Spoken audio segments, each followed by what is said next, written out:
Maxoutil.com, un max d'outils à prix mini, présente. Sud Radio, le journal des sports.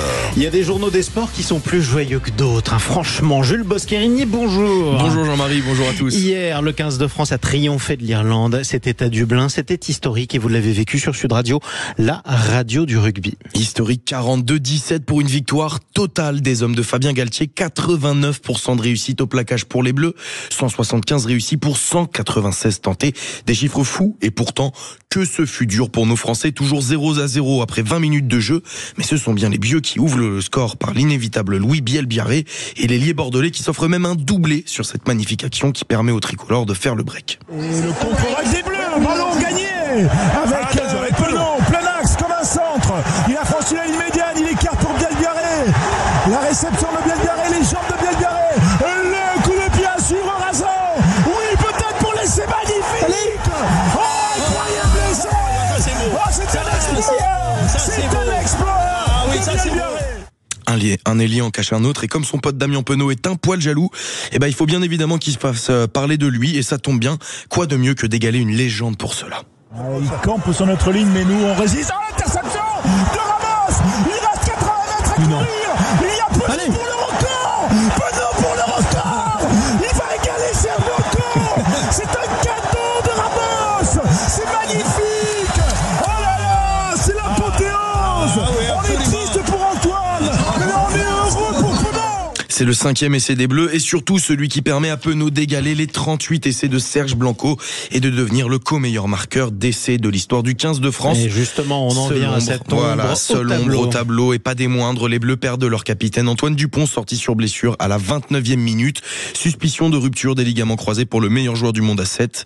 Et un dernier chiffre pour clôturer définitivement le débat, c'est le plus gros revers de l'Irlande à domicile depuis 2013, soit 12 ans et une défaite 32-15 face à l'Australie.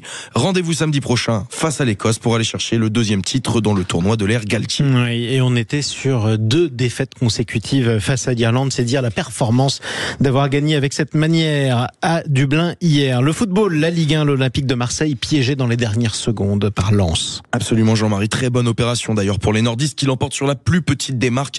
1-0 sur la pelouse du Vélodrome et c'est la 2e défaite sur les 3 derniers matchs de championnat pour l'OM.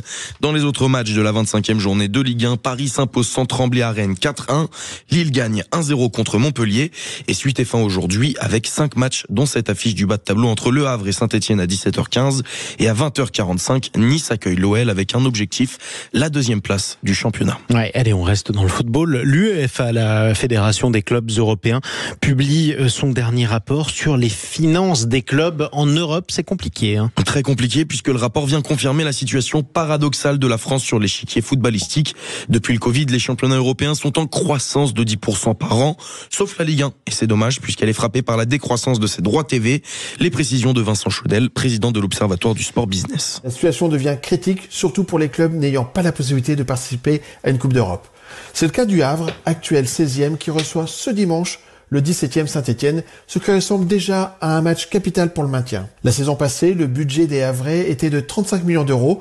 Il est de 30 millions d'euros cette année, dont seulement 6 millions d'euros de droits TV contre 15 en 2024. Seul petit rayon de soleil, le club normand a obtenu du tribunal judiciaire de Paris l'autorisation de saisir à titre conservatoire 7,5 millions d'euros sur les comptes de LFP Média. Une somme qui pourrait bien servir d'airbag en cas de relégation. Oui, ça peut servir effectivement. Vincent Chaudel, fondateur de l'Observatoire du Sport Business. Tout de suite, on retrouve notre spécialiste cyclisme. Mais dites donc, mon vélo!